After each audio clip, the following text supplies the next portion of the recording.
5 starts right now. This is Valley News Live at 5. We're now learning that the bus driver who was involved in a near head-on collision on Wednesday will not be driving the bus until June 1st. The owner of Richards Transportation Service says that driver will continue to receive training because of the situation. This all comes after Moorhead Public Schools called for immediate action to be taken after the bus carrying 8 children illegally passed a tractor in a no-passing zone on Highway 52.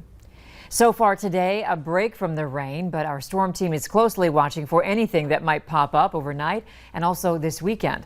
Let's go right away to Chief Meteorologist Hutch Johnson for the latest. Hutch.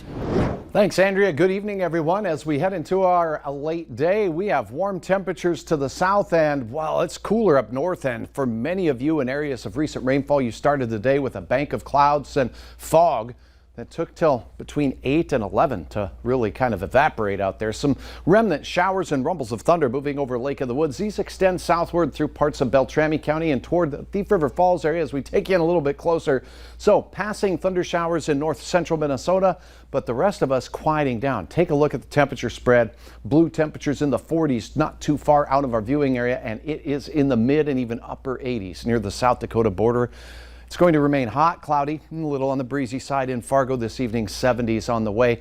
It'll be cooler up north with spotty showers and thunderstorms, more overnight, by the way. And in fact, we're going to have a look at how we may have some good news for those of you struggling with drought conditions out west in the weekend's planner here in just a few minutes. Andrea? Okay, thanks, Hutch. Not only was Destiny robbed of her life, her youth, her family, and her dreams, but her family was robbed of a daughter, a niece, an aunt, a cousin. You took an angel from us.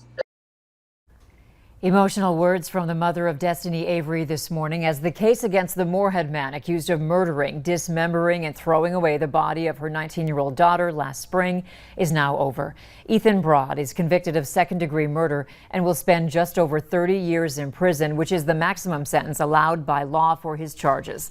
Tonight on Valley News Live at 6, hear exclusively from Destiny Avery's mom in the aftermath of the hearing, who says she still feels like her daughter's killer has no remorse.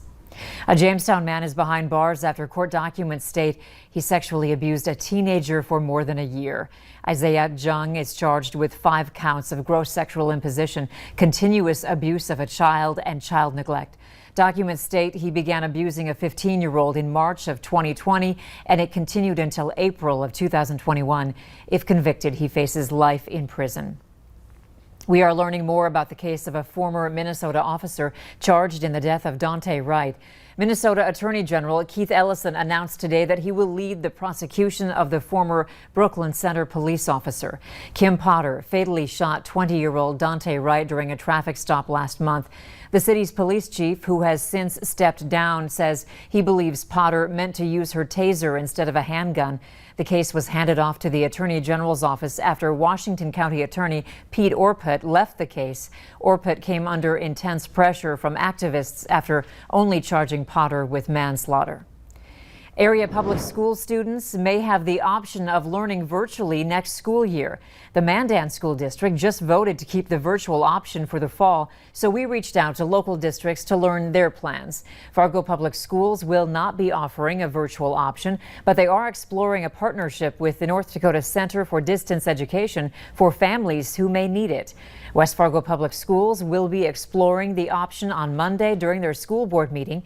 Moorhead is also looking into keeping the virtual option based on guidance they received from the state.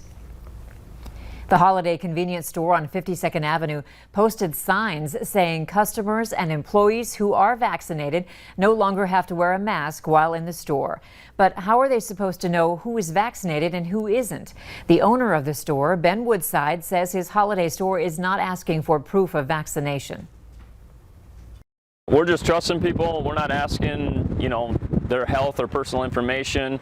We understand that if they read the sign, and we assume that they're vaccinated then. We ask those who follow our Facebook page what they think about businesses asking for proof of vaccination. Many think it is illegal or a HIPAA violation, but doctors say it's not a HIPAA violation for a business to ask for proof. To join the conversation, just search for Valley News Live on Facebook.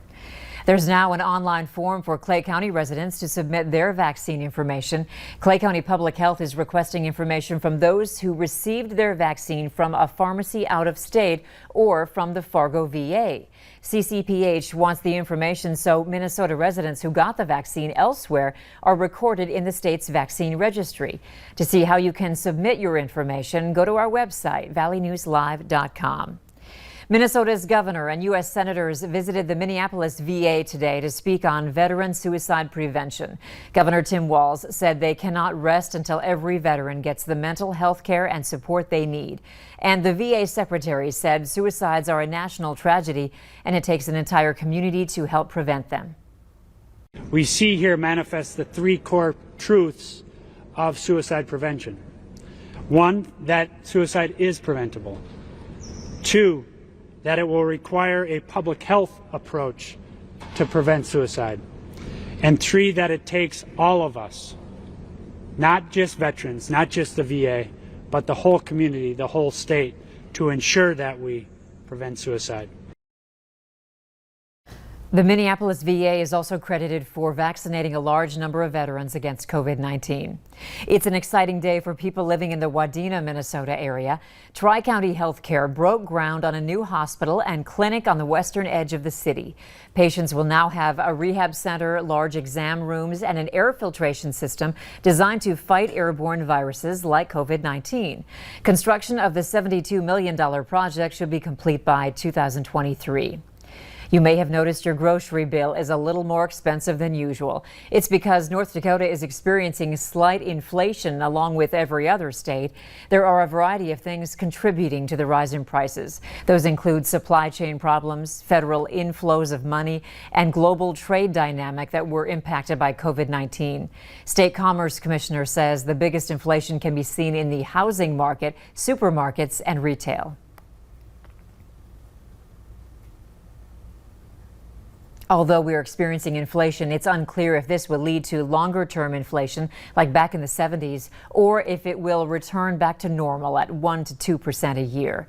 The Red River Market. The farmers market is our community square. It's a great place to see your neighbors again, do some waving. It's maybe some folks that you hadn't seen in a year, but it also is just so great for these local small business owners. We represent over 70 small business owners in our community, and this is part of their livelihood. The Red River Market at Willow Park runs from 10 in the morning until 2 in the afternoon tomorrow. There will be free parking at nearby Blue Cross Blue Shield. Market stalls will be spaced out to allow for social distancing, and masks are required in the shopping area. Anyone with SNAP or EBT will be matched for the $10 to $15 spent at the event on grocery, hot food, and produce and baked goods.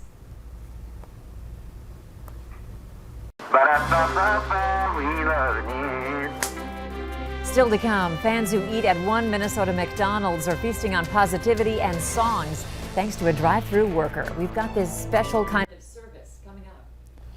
And in weather, it's cool in the far north, hot down south. Well, we do have drought conditions out to the west. Recently, we've seen some beneficial rain from the James River Valley into northwest Minnesota. More rain through the weekend. Your forecast is next.